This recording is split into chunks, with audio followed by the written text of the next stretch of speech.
President Trump's move to deploy the National Guard without the governor's request is fairly unprecedented. Joining us live to discuss this is national security expert Ron B. Ron, thank you for joining us today. Hi, Kimberly. Hi, good to see you. And this is the first time since 1965 that we've had a disagreement between the president and the governor over deploying the National Guard to a state. Explain the issues and the differences here.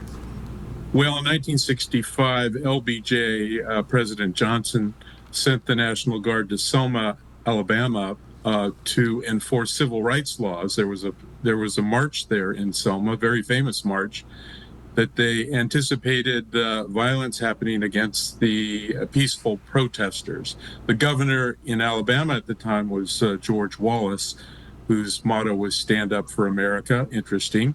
But now what we have is a conservative Republican in the White House who's disagreeing with a liberal Democrat in California over the enforcement of immigration laws. And so what the president is basically saying is, I don't trust you to keep the peace, Mr. Governor and Mrs. Mayor of LA. So it's now time for me to send in the troops to protect my federal law enforcement personnel and the buildings that are housing the illegal immigrants that we're rounding up. Most of the violence is taking place in central LA, Paramount, and Compton.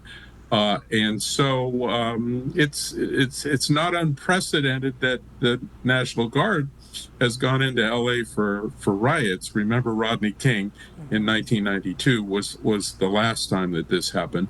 But what's unprecedented is the disagreement between the commander-in-chief and one of the governors over the deployment. Yeah, that was when President Bush sent in the National Guard for those protests. Explain Yes. the grounds on which the president can make this move. Well, under U.S. Title 10 of the U.S. Code, and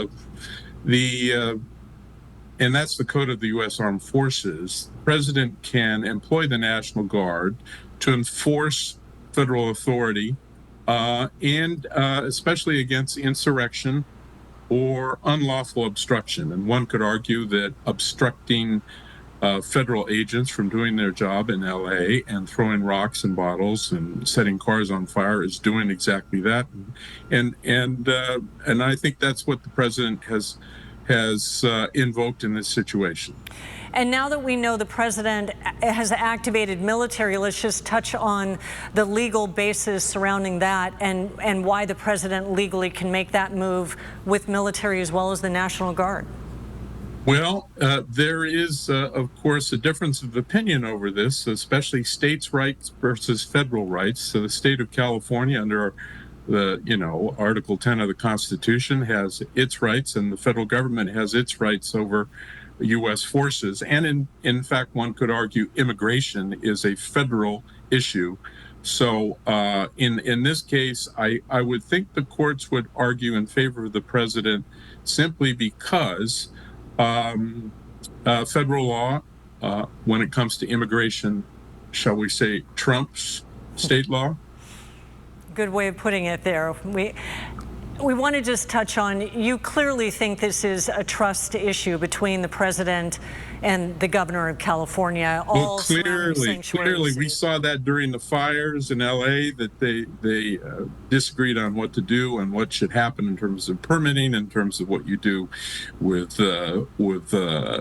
forestry and what the like. And remember, we are a sanctuary state with lots of sanctuary cities, and that flies in the face of the current administration's immigration focus. And what he would say is a mandate by the American people to round up illegal criminals that are here in our territories and also in our backyards.